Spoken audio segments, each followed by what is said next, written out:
Hi, my name's Daniel. I'm going to read for you Mulan by Maisie Chan. It's from a compilation of stories from around the world, and it's brought to you by permission of Scholastic Ltd.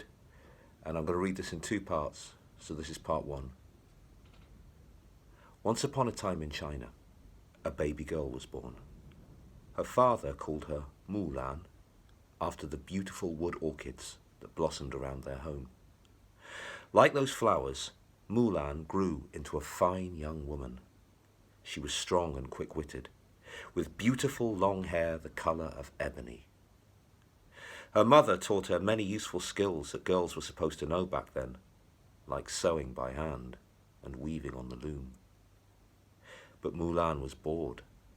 She wanted to be outside in the fresh air, training in martial arts, just as her father had done. She secretly wished he would teach her how to fight and how to use a sword, and she couldn't understand why everybody said that combat was just for boys. However, she never told anyone about this, as she didn't want to upset her mother, who wanted her to be the perfect lady. One day, Mulan couldn't keep quiet any longer and begged her father, "Please train me so that I might have adventures like you. I don't want to stay at home and sew." "I'm afraid your mother will never agree to it," was his reply. "But father, just because I am a girl, that does not mean I should only be able to do things girls are supposed to do. Why, I am as strong as Liao, who lives down by the stream. He is older than me, but I can lift him over my head." "Mulan, I know you are eager, and yes, you are very strong, but usually it is the son of the family who learns martial arts." "It's not fair," said Mulan, sulking back on the table, her unfinished sewing hanging with loose threads. Her glum face could not be ignored, and Mulan's mother noticed how sad she looked every time she sat down with the needle and thread or at the loom. Eventually, her mother relented with a smile. "If you are going to huff and puff around the house so much, then I will let your father train you. It will be good exercise, but only as long as you help with other chores around the house."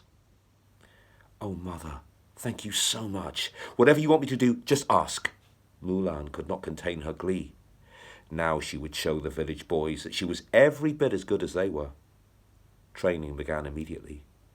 Mulan's father knew that Mulan was an eager student, and just as he suspected, Mulan always listened carefully when he told her to practice a move or how to hold a sword properly. When he taught her how to use a bow and arrow, she instinctively knew how to adjust the bow according to the wind. Even when she couldn't do something the first time, she never gave up, and she was kind and gentle, but determined. Soon, Mulan had learnt many new skills, including the ability to tame and ride the wild horses that wandered onto their land. Time passed in much the same way, until one day, Mulan's mother gave birth to a baby boy.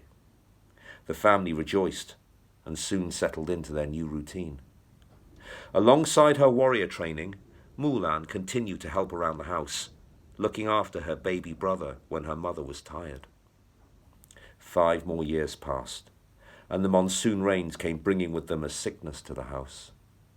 Mulan's mother and her father fell sick, and soon Mulan's father was unable to leave his bed. Worried for her father, Mulan helped around the farm, feeding the animals and gathering the crops. If she had time left after her chores, she would try to practice her martial arts alone as best she could. One day, while walking in the market with her younger brother on her back, Mulan noticed a sign being pinned to the doors of all of the public buildings. Gently placing her brother on the ground, Mulan stopped to read one of them.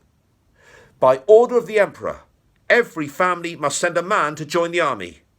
Any family who does not send a man will be punished by death." A list of names appeared underneath. She scanned the sheet.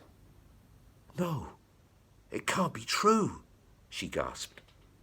Her father's name was on the list. Hua. The rest of the notice declared that war was imminent and soldiers were needed, so no family could be spared. Mulan felt terrible. Her father had been sick since the monsoon season with pain and fever. There was no way he could go to war. Her heart throbbed as she thought of what going to fight would do to him. "What's the matter?" asked her little brother. He did not understand why his usually brave big sister was crying. "Father has been summoned to fight for the Emperor, and the men must leave for camp in 2 days." Mulan knew her father would not be better by then. "But he's ill in bed," said her brother. "He can't fight." "I know. Now shh. I need to think of what I can do to help him." Mulan replied. Her mind reeled. If he went, her father would be killed instantly by the enemy, as he was too weak to even lift a sword.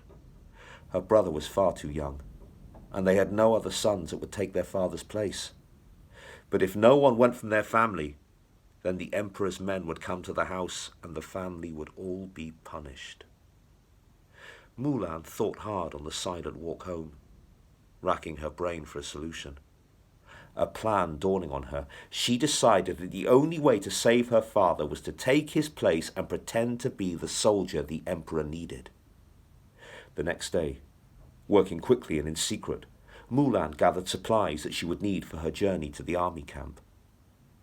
She found her father's old armor and some food in the cupboards, and she took materials from her mother's sewing table to wrap up her long, beautiful hair. Knowing that she couldn't take a horse from the farm, as her family needed them, she went off to market in search of a new steed for herself. There she bought the cheapest horse that nobody wanted. He was a wild stallion, a horse nobody could control. But Mulan knew that the horse's fighting spirit could be useful, and with the skills her father had taught her, she would be able to tame any horse. The wild horse would have speed and courage that the older, steadier horses did not. Whilst her family slept peacefully at dawn the next day, Mulan tied up her hair, winding it into a tight knot. She placed her father's armor over her body, padding it with scraps of her mother's fabric. Then she packed her meagre belongings onto the horse and sighed. Her heart was breaking at the thought that she might never see her family again. But she knew what she was doing was the only way to save them from the Emperor's wrath. Determined, she silently bid them farewell and hoped that one day she would see them all again. As she crept away, she saw her little brother at the bedroom window, his eyes wide at the sight of his sister in armor in the early morning light. She waved to him and then put a finger to her lips, hoping he would not wake their parents. He nodded and went back to bed. With a sadness in her heart, Mulan turned away and set off on her new adventure. And that's the end of part 1. Tune in for part 2. Thank you.